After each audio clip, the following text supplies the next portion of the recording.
क्यों देगी आपको दुनिया पैसे? आपके लीडर की फैक्ट्रियों के लिए देगी पैसे, रायविंड महल के लिए पैसे दे, या फिर एवनफील्ड अपार्टमेंट्स के खराजात के लिए पैसे दे? दुनिया कभी भी आपको 1 रुपया नहीं देगी और नहीं दे रही। तो ये इनको ना सियासी मैदान में लड़ना आता है, ना ऑपोजिशन करनी आती है। हमेशा कहते थे मुका ऑपोजिशन है। आटे की कीमत कंट्रोल नहीं हो रही, आज बुनियादी अद्वियात नहीं मिल रही, सारे एफआई को किस तरफ लगाया हुआ है? अब जी सेनेटर को पकड़ो, अब जी फलां को पकड़ो, अब फलां को पकड़ो। तो इमरान खान जब खतरनाक कह रहे हैं, एक तो वो इस सेंस में कह रहे हैं कि मकबूल हो रहे हैं।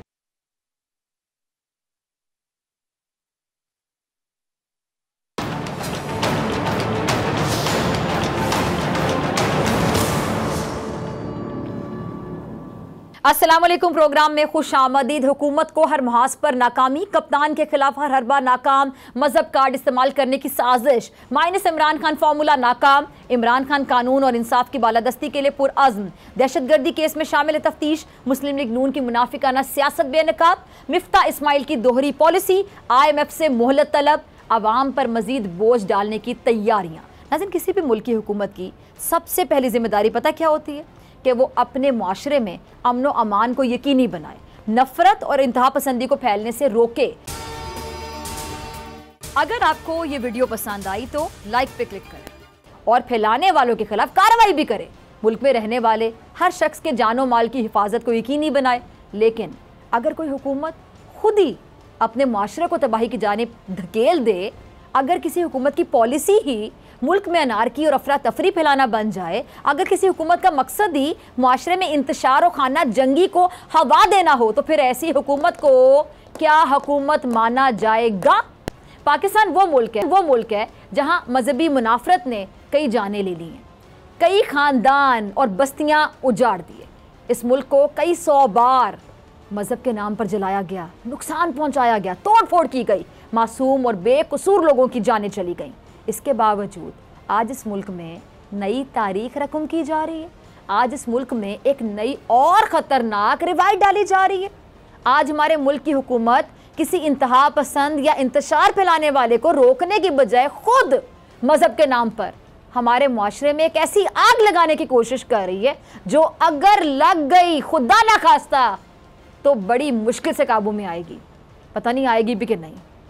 कहते हैं कि कमज़ोर दुश्मन के कुछ करने को नहीं बचता ना जब, तो फिर वो अपने मुखालिफ की किरदार कुशी करता है या फिर उसके अकीदे को निशाना बनाता है। हमने इन 4 सालों में देखा कि इमरान खान के ख़िलाफ़ कोई करप्शन का स्कैंडल नहीं बना, उनकी कोई चोरी नहीं पकड़ी गई, वो मनी लॉन्ड्रिंग में मुलविस नहीं पाए गए, वो अपनों को नवाजते हुए नहीं पकड़े गए, उनकी लंदन, दुबई, स्विट्ज़रलैंड में जायदादें नहीं निकली। और फिर मुखालिफिन ने आखिरी 2 हथियार इस्तेमाल किए। एक हथियार जो था पहला, उनकी किरदार कुशी की कोशिश की गई, और एक ऐसी खातून जिनके पल्ले कुछ नहीं है, जिनके खाते कुछ नहीं है, जिनकी मुल्क या कौम के लिए कोई खिदमात नहीं है, उनके ज़रिए इमरान खान की किरदार कुशी शुरू कर दी गई और उनकी जो किताब है उसको बेपनाह पजीराई देने की कोशिश की गई। फिर इसके बाद ये सिलसिला चल निकला। कभी इमरान खान के बच्चों को निशाना बनाया गया, कभी उनकी साबिका अहलिया को, कभी उनकी मौजूदा अहलिया के ख़िलाफ़ इल्ज़ाम तराशी की जाती रही, कभी काले बकरे काटे गए, कभी जो पुतलियां हैं वो गाड़ी गईं, कभी अमावास की रातों में चिल्ले काटे गए, कभी मुर्गियों का गोश्त जलाने के दावे किए गए, कभी फेक ऑडियोज़ निकाली गई। जब इन सब से काम ना बना तो फिर हुकूमत ने मौलाना फजलुर रहमान की पॉलिसी इख्तियार करते हुए इमरान खान के उनके अकीदे पर हमले शुरू कर दिए। और इतनी शिद्दत से ये हमले हुए और हो रहे हैं उनके अकीदे पर कि रियासत का अमन दांव पे लग चुका है। सबसे पहले एक ट्रेंड चलाया गया। इस ट्रेंड को सपोर्ट करने वाला कोई और नहीं बल्कि पाकिस्तान की वफाकी वज़ीर बराए इत्तलात व नशरियात मरियम औरंगज़ेब साहिबा निकली। इस अहम तरीन वजारत की आपको पता है पहली जिम्मेदारी क्या होती है? कि किसी चैनल को ये अलाउ ना किया जाए कि वो नफ़रत अंगेज़ी, फ़िरका वारियत या मज़हब के नाम पर फसाद फैलाए। लेकिन मरियम औरंगज़ेब तो खुद ही इस तकरीबकारी में सबसे आगे खड़ी हुई हैं। ये इनका ट्वीट है जिसमें इन्होंने इसी ट्रेंड का हैशटैग इस्तेमाल किया है और इनके साथ साथ हैं कौन? एहसन इकबाल साहब। अच्छा, ये भी इस फेल का हिस्सा बन गए, जबकि ये वो एहसन इकबाल साहब हैं जो ख़ुद मजहबी जुनूनियत का शिकार हो चुके हैं। इन पर जानलेवा हमला किया जा चुका है। अच्छा, इनके दोस्त ख्वाजा आसिफ उनके मुंह पर स्याही फेंकी जा चुकी है और इन तीनों के ताहयात कायद नवाज शरीफ साहब के मुंह पर जूता पड़ चुका है। इसके बावजूद ना इस हुकूमत में शर्म नाम की कोई चीज़ है, ना अक्ल नाम की कोई चीज़ है। इस ट्रेंड के पीछे कोई और नहीं बल्कि मरियम नवाज का मीडिया सेल मुलविस निकला। इमरान खान के खिलाफ ये ट्रेंड मुस्लिम लीग नून की टॉप लीडरशिप की जानिब से चलाए गए और जिन अकाउंट से चलाए गए उनमें से कई अकाउंट्स को मरियम नवाज साहिबा फॉलो करती हैं। अच्छा, बात सिर्फ यहाँ ख़त्म नहीं हुई। इसके बाद जावेद लतीफ़ साहब ने सरकारी टीवी पर बैठकर सारी हदें पार कर दी। देखिए, ये जो आप अपनी स्क्रीन पर लिखा देख रहे हैं, ये पूरा क्लिप है जो टोटे जोड़कर बनाया गया और इसे सरकारी टीवी पर चलाया गया। और ये जो टोटे जोड़कर बनाए जाने वाला क्लिप है, इसके ज़रिए इमरान खान के अकीदे को मशकूक बनाने की बाकायदा कोशिश की गई। ज़रा देखिएगा।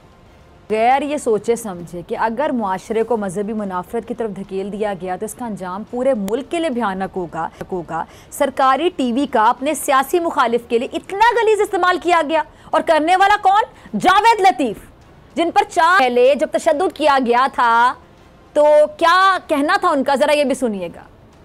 अब देखें, ये जो बातें तब कर रहे थे जब इन पर तशद्दुद किया गया, आपने वो भी सुनी, और अब जो किया इन्होंने वो भी आप देख रहे हैं। ये मुनाफिकत नहीं तो और क्या होगी? वो शख्स जो खुद इस चीज़ का शिकार हो चुका है, जो खुद टीवी पर बैठकर ये दर्स देता रहा हो कि किसी के अकीदे पर हमला करने वाले, इस्लाम या नबी पाक सल्लल्लाहु अलैहि वसल्लम के नाम पर तशद्दुद करने वाले भटके हुए लोग हैं, वो शख्स आज खुद उन भटके हुए लोगों की सफ़ में सबसे आगे खड़ा है, सिर्फ इसलिए ताकि किसी ना किसी तरह इमरान खान को नुकसान पहुंचाया जा सके, उनकी मकबूलियत को कम किया जा सके, उनको दीवार से लगाया जा सके। मज़हब को सियासत के लिए इस्तेमाल करना, मज़हब को दिखावे के लिए इस्तेमाल करना, मज़हब को सियासी मुखालिफी गंदा करने के लिए इस्तेमाल करना एक बहुत बड़ा जुर्म है। और ये मैं नहीं कह रही, ये ज़रा सुनिएगा कौन कह रहे हैं। आज इसी मज़हब को सियासत के लिए मरियम नवाज साहिबा खुद इस्तेमाल कर रही हैं। आज इसी मज़हब को दिखावे के लिए मरियम औरंगज़ेब साहिबा इस्तेमाल कर रही हैं। आज इसी मज़हब को सियासी मुखालिफ को गंदा करने के लिए जावेद लतीफ़ इस्तेमाल कर रहे हैं। और इस्तेमाल किसके खिलाफ कर रहे हैं? उस शख्स के खिलाफ जिसको अल्लाह ताला ने ये तौफीक अता की कि उसके हाथों अक़वाम मुत्तहिदा में इस्लामोफोबिया के खिलाफ करारदाद, ये मज़हब को उस शख्स के खिलाफ इस्तेमाल करें जिसको अल्लाह ताला ने ये इज्जत बख्शी कि उसने नामूसे रसालत का दिफा दुनिया के सबसे बड़े प्लेटफॉर्म्स पर ऐसे किया। देखें जी, सुना आपने इमरान खान साहब को जो उन पे तनकीद कर रहे हैं, उनके लिए मैं कहना चाहूंगी कि बेशर्मी की भी हद होती है, डिटाई का भी कोई बॉर्डर होता है। कम अज कम मुखालिफत में इतने आगे ना जाएं कि मामलात आपके हाथ से निकल जाएं। रियासत को तबाही की तरफ, ये देखें, मैं हाथ जोड़ के कहती हूँ, तबाही की तरफ मत धकेलें। आज अंधा भी आपको ये बता देगा कि इमरान खान अवाम का सबसे मकबूल लीडर है। उसके खिलाफ इस किस्म के जो हथियार हैं वो इस्तेमाल ना करें, वरना अवामी रद्द-ए-अमल से कोई महफूज नहीं रह सकेगा। आप महफूज नहीं रह सकेंगे। ये मुस्लिम लीग थी ना जिसने सुप्रीम कोर्ट जैसे मुअज़्ज़िज़ ऐवान पर हमला किया। आज भी इसकी वीडियोज़ और तस्वीर इंटरनेट पे मिल जाएंगी। गैर मुल्की मीडिया ने सानिया की कवरेज की, दुनिया भर में पाकिस्तान के इमेज को नाकाबिल तलाफी नुकसान पहुँचा और अदल व इंसाफ के निज़ाम पर सवाल उठाए गए। क्या अजीब इत्तेफाक है ना। देखें ना, बड़ा अजब इत्तेफाक ये है कि उसी वक्त भी जो उस वक्त था मुस्लिम लीग नून की हुकूमत थी और जो वज़ीर आज़म थे कौन थे? नवाज शरीफ साहब थे। और आज भी मुस्लिम लीग नून की हुकूमत है और छोटा भाई शहबाज शरीफ वज़ीर आज़म है। आज भी मुल्क के निज़ाम में अदल और इंसाफ पर ये सवाल उठाए जा रहे हैं। आज भी एक केस की आलमी मीडिया भरपूर कवरेज कर रहा है। ये केस है साबिक वज़ीर आज़म इमरान खान के खिलाफ दहशतगर्दी के मुकदमे का, जिस पर बैनुल अक़वामी मीडिया की नज़रें हैं। भला दहशतगर्दी का संगीन इल्ज़ाम किसी सियासी शख्सियत पे कैसे आयद हो सकता है, वो भी साबिक वज़ीर आज़म? एक तरफ दुनिया देख रही कि किस तरह मौजूदा हुकूमत अपने सियासी मुखालिफ के खिलाफ बेबुनियाद मुकदमात कायम कर रही है, और दूसरी तरफ Imran Khan rule of law और कानून के एहतराम की आला मिसाल कायम करते नजर आ रहे हैं। कानून की पासदारी, कानून की बालादस्ती के लिए इमरान खान आज अपने खिलाफ दहशतगर्दी के मुकदमे में तफ्तीश के लिए JIT के सामने पेश हुए। अच्छा, इमरान खान ने अपने अमल और अपने बयानिए के ज़रिए अदालतों और कानून के ज़रिए नॉकआउट करवाने की सारी साजिशों पर पानी फेर दिया। तौहीन अदालत में मुस्लिम लीग नून को नाकामी का सामना हुआ। दहशतगर्दी के मुकदमे बनाने पर दुनिया में जगहसाई हुई और ऐसी हरकतें सियासत में पहले कभी ना हुई। अक्ल से मावरा इक़दामात दुश्मनी और बुग़्ज़ में वाकई अंधे हो गए हैं। तौहीन अदालत, दहशतगर्दी, तौहीन मज़हब, कौन सा इल्ज़ाम है जो ये लगा नहीं चुके इमरान खान पर? होश के नाखून लें, खुदारा आग से मत खेलें, सियासत को सियासत रहने दें। ऐसा ना हो कि कल आप खुद अपने खोदे हुए गड्ढे में गिर जाएं। संभल जाएं, अभी भी वक्त है। लोग गाफिल नहीं है, सब जानते हैं, सब याद है आपका माजी भी और हाल भी। जब आप हुकूमत में रहे तो क्या कारनामे किए, और जब अपोजिशन में होते तो क्या दावे कर रहे, और अवाम को सब याद है। अगर आप भूल गए हैं ना तो हम आपको याद दिला देते हैं। तहरीक इंसाफ के दौरे हुकूमत में जब आप अपोजिशन में थे तो ये मिफ्ता साहब बहुत बड़ी बड़ी बातें करते थे, दूध शहद की नहरें बहाने के मंसूबे बनाते नहीं थकते थे। क्या क्या कहते थे, ज़रा ये देखिएगा। कोई शर्म होती है, कोई हया होती है, ये कौन कहता था? आपके साथी ख्वाजा आसिफ साहब। उनका डायलॉग है, बहुत बोला जाता है। वो बहुत कहते हैं, मिफ्ता साहब कुछ शर्म आप भी कर लें। हम नहीं कहते कि शर्म से डूब मरें, लेकिन थोड़ी सी शर्म कर लें, थोड़ी सी हया कर लें। आपकी 4 माह की हुकूमत में जितने ये मिनी बजट आए हैं उसकी मिसाल तारीख में नहीं मिलती। बिजली तो आपने अवाम की पहुंच से दूर ही कर दी, गरीब तो बेचारा किसी गिनती में था ही नहीं। आपने तो अच्छे खासे मुतवसत तबके को गुर्बत की लकीर तक पहुंचा दिया। वो अपना पेट काटकर सिर्फ बिजली का बिल भर रहा है। सस्ती गैस तो दूर, आपने अवाम के लिए गैस ही नायाब कर दी। इंडस्ट्री गैस से महरूम है, CNG सेक्टर गैस से महरूम है, पावर सेक्टर को गैस की फराहमी मुअत्तल, और आवाम को जो गैस मिल रही है वो रिकॉर्ड महंगी। आप लोगों का बस नहीं चल रहा, आवाम के चूल्हे ठंडे कर दें। और सितम बालाए सितम ये कि इसी पे नहीं रुक रहे। अब ताज़ा खबर क्या है कि हुकूमत ने गैस टैरिफ में 45 से 53% इजाफे की तैयारी कर ली है। आलमी मालियाती फंड से इस इजाफे के लिए मोहलत तलब कर ली गई है। अच्छा, मिफ्ता साहब का एक और क्लिप होगा, टीम ज़रा चलाइएगा।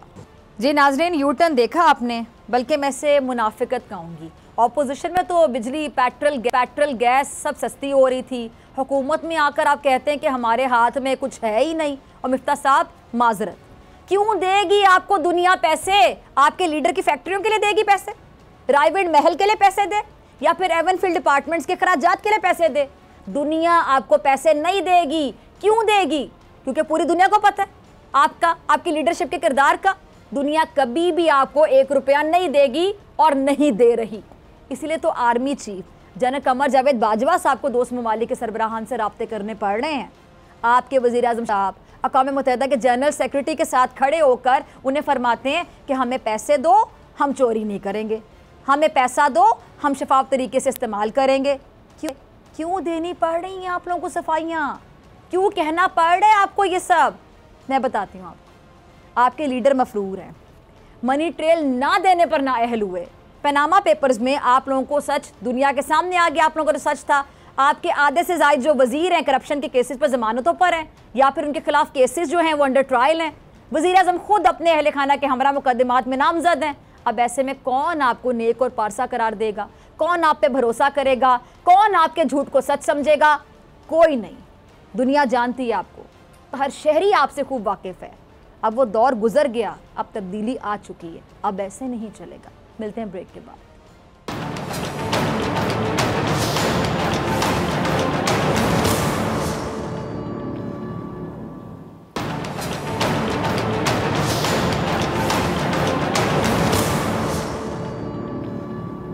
वेलकम बैक नाजरीन। इंपोर्टेड हुकूमत की तवज्जो सियासत पर, अवाम महंगाई के रहमो करम पर, सितंबर में फाइनल कॉल का डर, PTV से कुफर के फतवे होने लगे सादिर, इमरान खान इंपोर्टेड हुकूमत के असाब पर सवार, सलाम मुतासिरीन के दुखों का भी नहीं एहसास, कौम की कश्ती कौन लगाएगा पार। इन सब मामला पे बात करने के लिए मेरे साथ मौजूद मेहमान मौजूद हैं। तहरीक इंसाफ की सीनियर रहनुमा अंदलीप अब्बास साहिबा, बहुत शुक्रिया वक्त देने के लिए, और सीनियर तजियाकार बोल न्यूज़ उसामा गाजी, आपका भी बहुत शुक्रिया वक्त देने के लिए। अंदलीप, मैं पहले आपकी तरफ आना चाहूँगी। पहले हुकूमत ने जो मजहबी मुनाफरत है उसके मुकदमे बनाए, अब खुद सरकारी TV पर ये जो मजहबी मुनाफरत फैलाने लगी है। अब ये सियासत में मुकाबला ना करने वाले हम कह सकते हैं कि मजहब की आड़ में नफरत फैलाने लगे हैं। तो क्या स्ट्रैटेजी होगी तहरीक इंसाफ की इस मज़मूम जो ये मुहिम है इसके खिलाफ? शुक्रिया जी, बहुत ही अफसोस की बात है, लेकिन ये देखें, ये कोई अनएक्सपेक्टेड चीज़ नहीं है।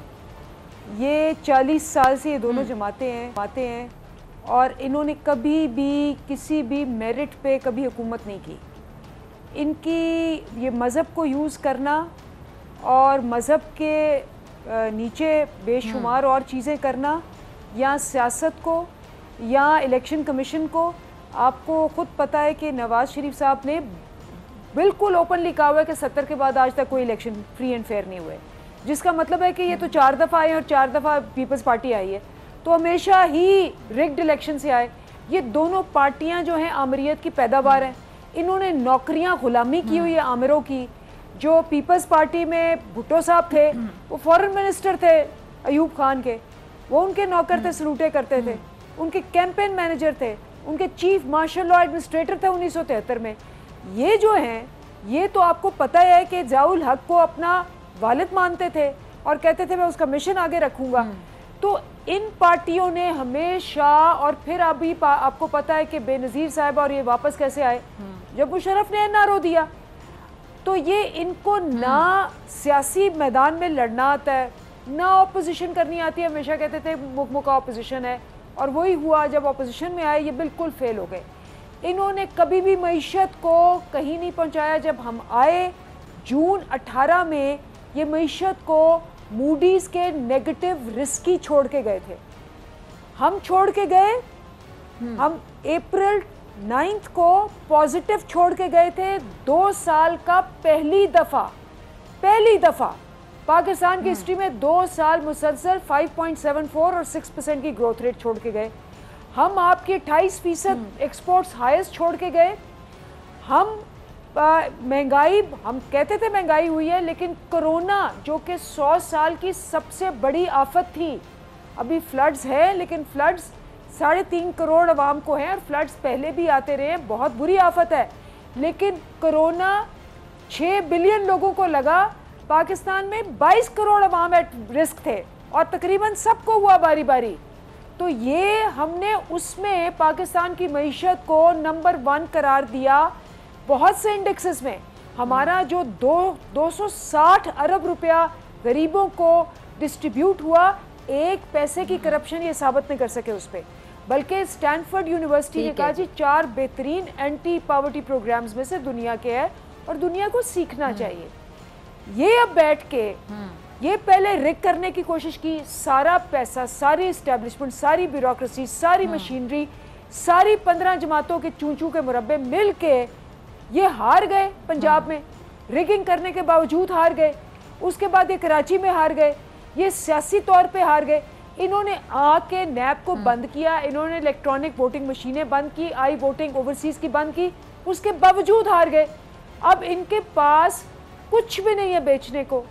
और जब आप सियासी तौर पे दिवालिया हो जाएं, आप मईशत का बेड़ा गर्क कर दें, आप जिसको कहते हैं सारा पैसा लेके रिगिंग करके, सारे क्लॉज अपने तरफ करके आप फिर भी हार जाएं, तो फिर आप अफसोसनाक तरीके से टैक्स पेयर के पैसों पे जो पीटीवी चलता है उसको यूज़ कर रहे हैं। आप मजहबी कार्ड खेल रहे हैं, ये मजहबी कार्ड खेल रहे हैं।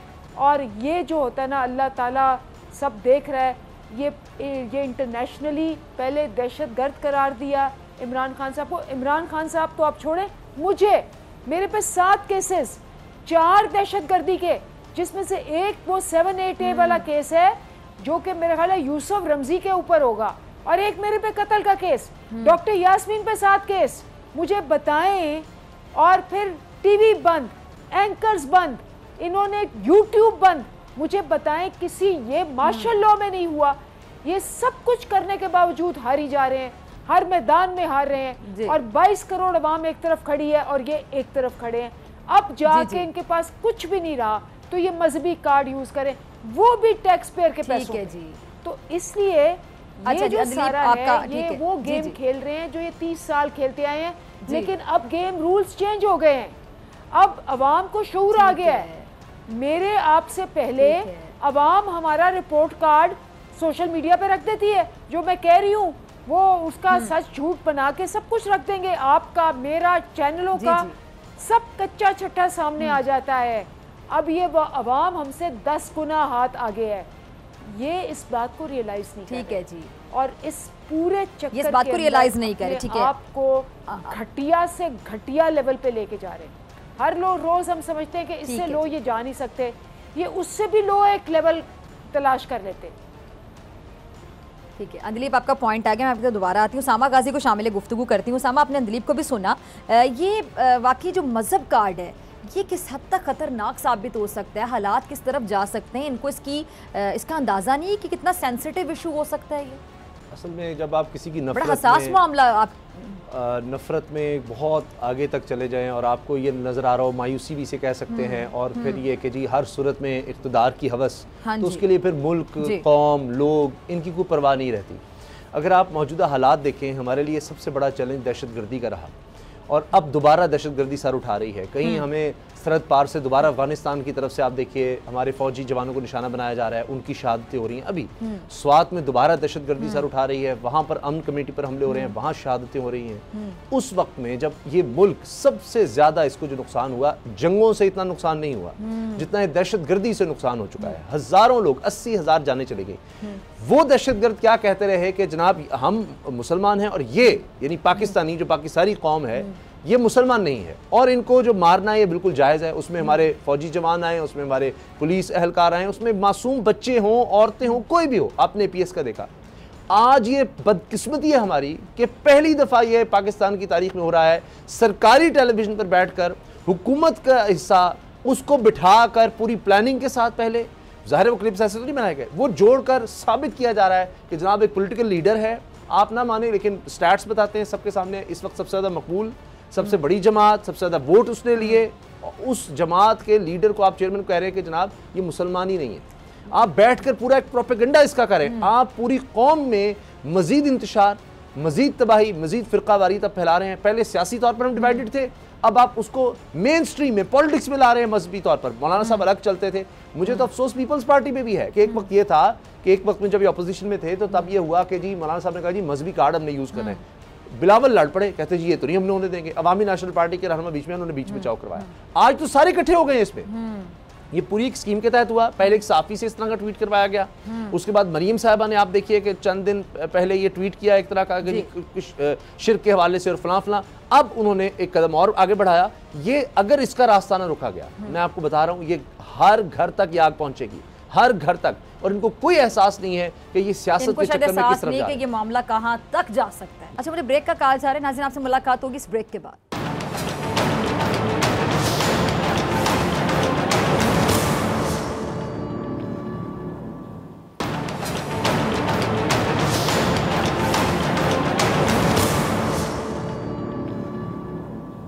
ब्रेक के बाद खुश आमदीद। उसामा गाजी मेरे साथ मौजूद है और अंदलीप अब्बास साहिबा, दोनों मेहमानों के फिर से बहुत शुक्रिया। अंदलीप, मैं आपकी तरफ आना चाहूँगी। मज़हब कार्ड ये जो अब इस्तेमाल किया जा रहा है, ये तो बड़ा ख़तरनाक भी साबित हो सकता है, इंतशार की तरफ हालात जा सकते हैं, आप भी समझ सकती हैं। और इमरान खान साहब ने जो कहा था सितंबर में वो हुकूमत के ख़िलाफ़ कॉल देने का उन्होंने जो फ़ैसला किया है, अब ये सितंबर ख़त्म होने में तो कुछ दिन रह गए, अब क्या आगे होने जा रहा है। 2 दिन पहले शेख रशीद साहब मेरे साथ प्रोग्राम में मौजूद थे, वो प्रेडिक्शंस करने में बड़े माहिर हैं, तो अच्छी पेशगोइयाँ भी करते हैं वो, और अक्सर सही भी साबित होती हैं। तो वो तो हालात बड़े ख़राब देख रहे हैं, वो कह रहे हैं कि आगे जाके हालात बहुत खुदा न खासा ख़राब हो सकते हैं। देखिए, बात ये है कि जिस तरफ ये जा रहे हैं, इनको वही बात है कि इनसे ना मईशत संभली ना सियासत संभली, और इनको जो वो खुर्रम दस्तगीर ने आके बड़ी ओपनली कह दिया था कि जी हम तो इसलिए आए थे क्योंकि हमें पता था कि हमारी करप्शन पकड़ी जाएगी और हम सारे जेल में होंगे। तो इनको नज़र आ रहा है कि अवाम इनको नहीं छोड़ेगी। आप ये सोचें कि जो हद है इनकी फाशिस्ट हुकूमत की, कि अता तारर साहब एक रेस्टोरेंट में जाते हैं, 4 लड़के वहाँ बैठ के, यंग लड़के हंस रहे हैं, उनको उठा के पुलिस को बुला के उनको बगैर किसी वारंट के, बगैर किसी रीज़न के उनको हिरासत में लेके उनको वहाँ पनिश किया जा रहा है। ये आपने कहीं देखा है दुनिया में? ये इंतहा है। तो अब ये जिस तरह, जिस किस्म की गुंडागर्दी, जिस किस्म की दहशत गर्दी, जिस किस्म की धमकी गर्दी, जिस किस्म की ये जिसको कहते हैं ना फाशिस्ट गर्दी कर रहे हैं, ये मज़हब को यूज़ करके जो कर रहे हैं, मेरा ख्याल है, क्योंकि आपको याद होगा जावेद लतीफ़ साहब खुद भी सफ़र कर चुके हैं, ये इतने अब डेस्परेट हो गए हैं, इतने ये बौंतरा गए हैं, इतने इनको पता है कि इनके पास मुंह दिखाने को कोई जगह नहीं, मुंह छुपाने को जगह नहीं है।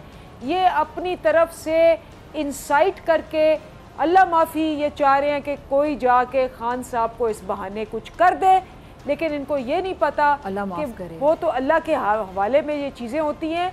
अच्छा, खान साहब ने जो कहा है कि जी अगर नवाज शरीफ वापस आते हैं तो खुद इस्तकबाल करूँगा, तो फिर क्या लगता है मियाँ साहब आएंगे वापस इस्तकबाल का सुनने के बाद, या फिर अगर आएंगे तो क्या अंधेरे में लैंड करेंगे कहीं पे जहाँ इस्तकबाल करने के लिए खान साहब, और आपको पता है खान साहब जब कॉल देते हैं तो फिर जमे गफ़ीर आ जाते हैं सड़कों पर।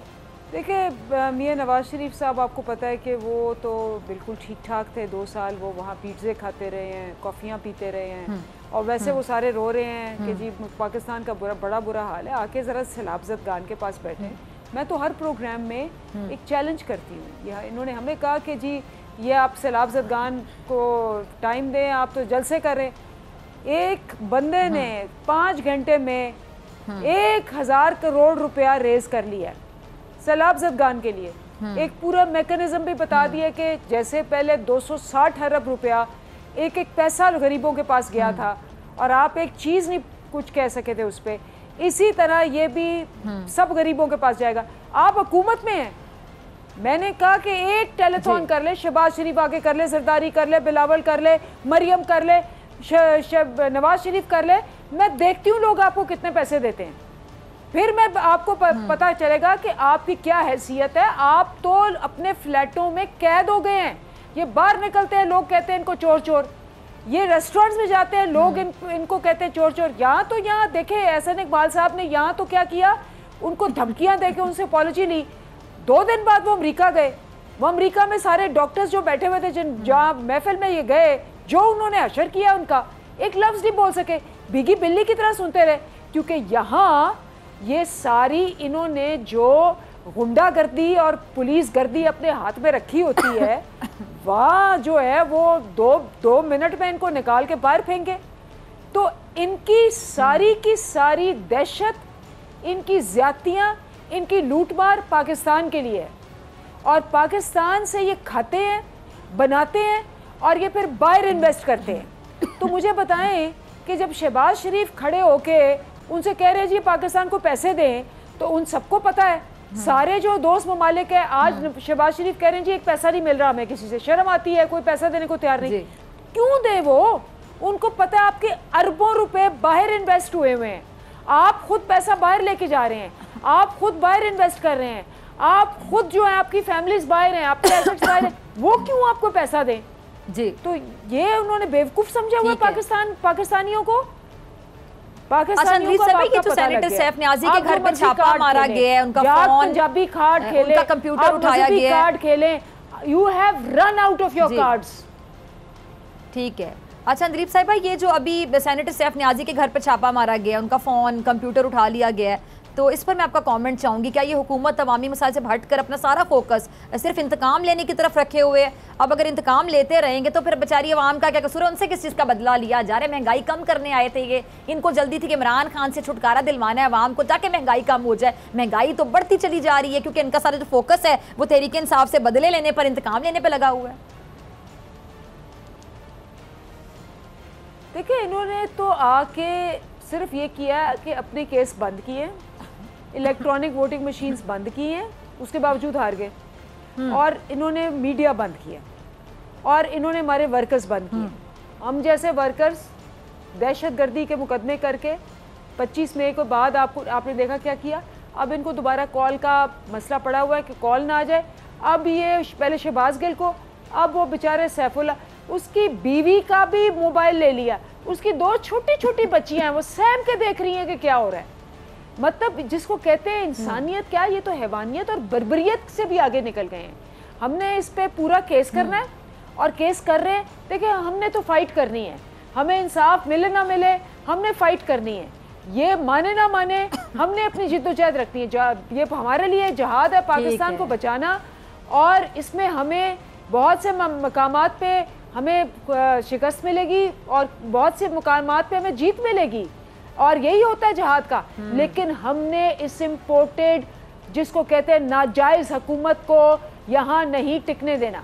ठीक है जी। अच्छा उसामा, ये जब खान साहब कहते हैं कि जी मुझे इम्पोर्टेड हुकूमत हमें दीवार से लगा रही है, तो इससे पहले खान साहब बारहा ये भी कहते हैं कि मैं ख़तरनाक हो जाऊँगा, मैं मज़ीद ख़तरनाक हो जाऊँगा। अभी नताइज की बात कर रहे हैं, अब नताइज में क्या क्या हो सकता है? मुझे तो ये लग रहा है कि अगर फ्री एंड फेयर इलेक्शंस होते हैं, और जिस तरह नज़र आ रहा है अब तो ख़ुद जो हुकूमत के लोग हैं वो भी कहते हैं 2 तिहाई अक्सरियत इमरान खान साहब आसानी से ले सकते हैं। अगर हम सिर्फ 25 मई को ही बेंचमार्क रख लें तो उसके बाद देखिए जैसे इनको पंजाब में हुकूमत मिली है तो किस तरह वो जो पुलिस वाले थे, दीगर राना सनाउल्ला हों, अता तारड़ हों, आज भी आप देखिए कि जी अता तारड़ साहब को जी आप तो शामिल तफ्तीश हों और भी बाकी। तो इमरान खान साहब को जब गवर्नमेंट मिलेगी तो मुझे लगता है वो किसी भी इस चीज़ को भूलेंगे नहीं। ये जितने केसेस ये बना रहे हैं, पहले तो सिर्फ करप्शन का मामला था ना, अब मुझे ये लगता है कि इमरान खान साहब को मौका मिलेगा तो इन तमाम केसेस को वो अब और तरह से देखेंगे कि ये जो जाली केसेस बनाए गए, मसलन दहशतगर्दी का केस हो गया या मजहबी हवाले से हो गया, ये सारे अब एक और डायमेंशन में ये अपने लिए गड़ा खोद रहे हैं। और फिर अब आप देख रहे हैं ना 25 मई के हवाले से वो कह रहे हैं जी हम अच्छा सॉरी मैं एक बात काट रही हूँ, ठीक है, ये इन पर केसेस बना रहे हैं, कल को वो आते हैं वो इन पर केसेस बनाएंगे। पहले भी इमरान खान साहब की जब हुकूमत रही है तो केसेस बने, नैब के केसेस आपको पता याद है कम बनाए थे, नहीं लेकिन पहले से नैब के केसेस थे, लेकिन उसमें उसके बारे में ये कहा जाता था, जैसा ये कहते थे नैब न्याजी गठजोड़, लेकिन वो बाकायदा इमरान खान साहब बाकायदा इसको क्लियर करते थे कि ये कोई गठजोड़ नहीं है, नैब के साथ कोई कनेक्शन इस तरह का नहीं है। चेयरमैन नैब से भी जब भी बात हुई, मेरी भी जब बात हुई चेयरमैन नैब से ऑफ द रिकॉर्ड जब भी बात हुई, उन्होंने हमेशा ये कहा कि ऐसी कोई बात नहीं है। लेकिन फिर मैं उनसे सवाल करती रही कि फिर ये जस्टिस साहब ये विक्ट्री साइन बना के बाहर आ जाते हैं, इन्वेस्टिगेशन में कुछ साबित नहीं होता है, क्या प्रोसिक्यूशन वीक है, क्या मसला क्या है, सबूत नहीं मिल पाते, क्या वजह क्या होती है कि विक्ट्री साइन बनाते हैं बाहर आ जाते हैं, फिर सवाल तो नैब से पूछा जाएगा।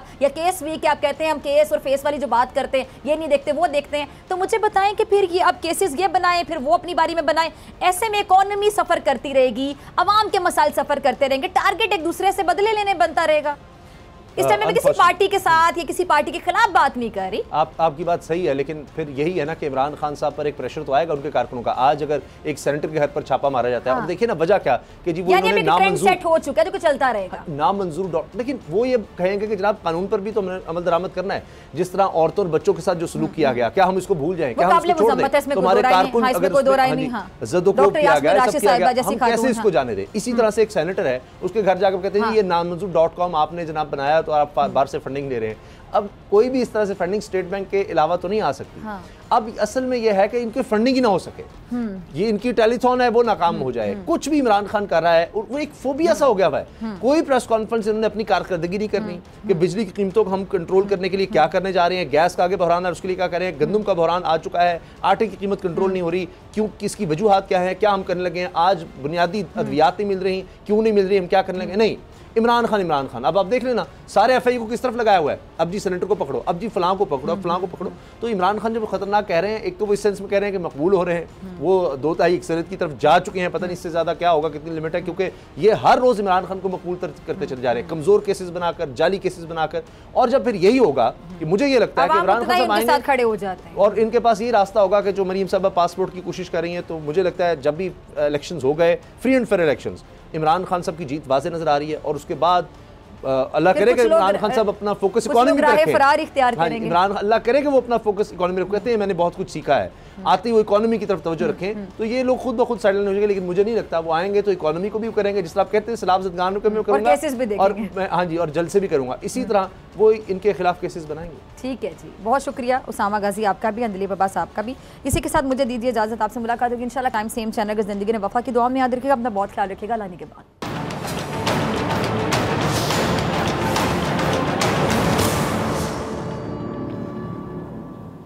बोल किसी के भी दबाव में आकर अपने फैमिली मेंबर्स को अलहदा नहीं करेगा। बोल हमेशा आवाम की आवाज बनता रहेगा और आवाम के मसाइल दिखाता रहेगा। बोल की आवाम से खुसूसी दुआओं और साथ देने की अपील। सबसे ज्यादा व्यूज, सबसे ज्यादा रील्स और सबसे ज्यादा रेटिंग के साथ बोल अब भी नंबर 1 पोजीशन पर बरकरार। सब्सक्राइब करें और बेल दबाएं ताकि कोई खबर रह न जाए।